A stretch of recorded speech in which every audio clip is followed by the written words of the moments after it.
Hi friends, Radhika টিপসে আপনাদেরকে স্বাগতম। গর্ভ অবস্থায় শোয়া বা বসা। আসলে এই গর্ভ অবস্থায় যদি আপনার বসা কিংবা শোয়াটি সঠিক মতো না হয়, তাহলে কিন্তু আপনার গর্ভস্থ শিশুটির মারাত্মক ক্ষতি হতে পারে। তারই মধ্যে একটি হলো শোয়ার ধরন। আপনি যদি চিত হয়ে শুয়ে থাকেন, সেই সময় কিন্তু আপনার প্লাসেন্টার মাধ্যমে দিয়ে সন্তান সঠিকভাবে অক্সিজেন না নেওয়ার কারণে বাচ্চাটি মৃত হতে পারে কিংবা প্রতিবন্ধীও হতে পারে। তাই অবশ্যই ঘুমের সময় বামকাত হয়ে ঘুমানোর চেষ্টা করুন। গর্ভ অবস্থায় যত দিন যায় তত যেন গর্ভের শিশুটি বেড়ে ওঠে, আর বেড়ে ওঠাটা স্বাভাবিক। তবে বেড়ে ওঠার সাথে সাথে আপনারও কিছু অভ্যাস পরিবর্তন করতে হবে, নয়তো আপনার সন্তানের বিরাট ক্ষতি হতে পারে। তারই মধ্যে একটি হলো, যদি আপনি বাম কাত হয়ে ঘুমাতে অসুবিধা হয়, তাহলে কিছু সময় ডান কাত হয়ে শুয়ে আবার পরবর্তীতে বাম কাত হয়ে শুতে পারেন। তবে চিত হয়ে কিংবা উপুত হয়ে অবশ্যই ঘুমানো যাবে না।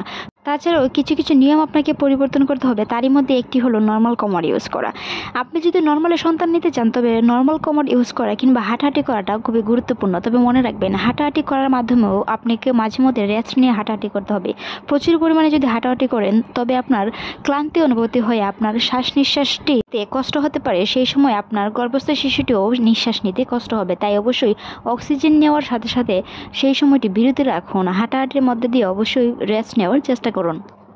হাঁটা কিংবা বসার অভ্যাসটি পরিবর্তন করতে হবে। বসার সময় অবশ্যই উঁচু কোনো চেহার কিংবা মোড়াতে বসার চেষ্টা করুন। উঁচু কোনো স্থানে বসার চেষ্টা করুন, নিচু হয়ে বসবেন না, যেন আপনার হাঁটুর দ্বারা আপনার পেটের উপরে কোনো ধরনের চাপ সৃষ্টি না হয়। চাপ সৃষ্টি হওয়ার কারণে গর্ভাবস্থার শেষের দিকে আপনার শিশুটি প্রতিবন্ধী হওয়ার সম্ভাবনা অনেকটাই বেশি। তাই অবশ্যই সেই বিষয়টি খেয়াল রাখতে হবে। গর্ভাবস্থায় কিছু ব্যায়াম রয়েছে, যদি সেই ব্যায়ামগুলো করতে পারেন, তাহলে আপনার নর্মাল ডেলিভারি খুবই সহায়তা কাজ করবে। মনে রাখবেন, ব্যায়াম করার পাশাপাশি গর্ভস্থ শিশুটি হেলদি ও সুস্থ থাকে, সেই সাথে শ্বাস প্রশ্বাস নিতেও কোনো ধরনের কষ্ট হয় না। তাই অবশ্যই অ্যামনিওটিক তরল যেন ঠিক থাকে।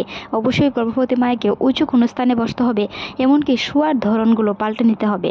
শোয়ার সময় কারো কারো অভ্যাস থাকে পেটের নিচে বালিশ দেওয়া। আসলে সেই বিষয়গুলো এড়িয়ে চলতে হবে। বালিশ যদি আপনাকে দিতে হয় গর্ভ অবস্থার প্রায় শেষের দিকে, অনেক মায়েদের ক্লান্তিতে অনুভূত হয় বাম কাত বা ডান কাত হয়ে শোয়ার সময়। সেই সময় আপনার উরুর নিচে একটি কুল বালিশ রাখতে পারেন, তবে সেটা যেন অবশ্যই নরম হয়। আপনার পেটে যেন কোনো ধরনের চাপ সৃষ্টি না হয়, সেই বিষয়গুলো খেয়াল রাখতে হবে। প্রতিদিন সকালবেলা রোদ এবং প্রতিদিন সকালবেলা হাঁটাহাঁটি করার চেষ্টা করুন। অন্ততপক্ষে 30 মিনিট করে সকালে এবং বিকালে হাঁটাহাঁটি করার চেষ্টা করুন। এই হাঁটাহাঁটি করার ফলে আপনার নর্মাল ডেলিভারিতে অনেকটা সহায়তা হবে, কিংবা আপনার শিশুটি সুস্থ ও হেলদি থাকবে।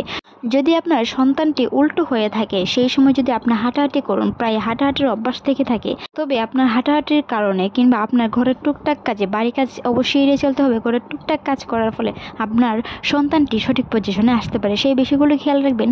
মনে রাখবেন, প্রচুর পরিমাণে পানি পান করতে হবে। এখন গরমকাল চলছে, যদি আপনি প্রচুর পরিমাণে পানি পান না করেন, সেই সময় কিন্তু আপনার অ্যামনিওটিক তরল কম হতে পারে, এমনকি আপনার সন্তানটি শুকনোর মধ্যে পড়ে গিয়ে নর্মাল ডেলিভারি এমনকি সন্তানের মারাত্মক ধরনের ক্ষতি হতে পারে।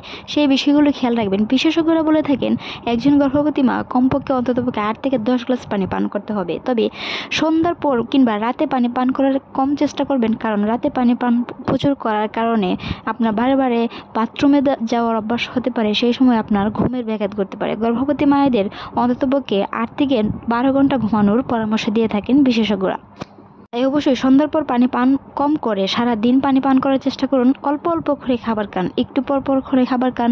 যারা গর্ভস্থ অবস্থায় প্রচুর পরিমাণে বমি করেন, তা নিয়ে কিছু ঘরোয়া টিপস আমাদের চ্যানেলে অসংখ্য ভিডিও আছে, চাইলে ভিজিট করে আসতে পারেন। সেই সাথে আমাদের চ্যানেলের এই ভিডিওগুলো যদি আপনার ভালো লাগে থাকে, সাবস্ক্রাইব করবেন। একজন সুস্থ মা, একজন সুস্থ সন্তান। আজকের এই ভিডিওটি এই পর্যন্তই। ভালো থাকুন, সুস্থ থাকুন, রাধিকা টিপসের সাথেই থাকুন।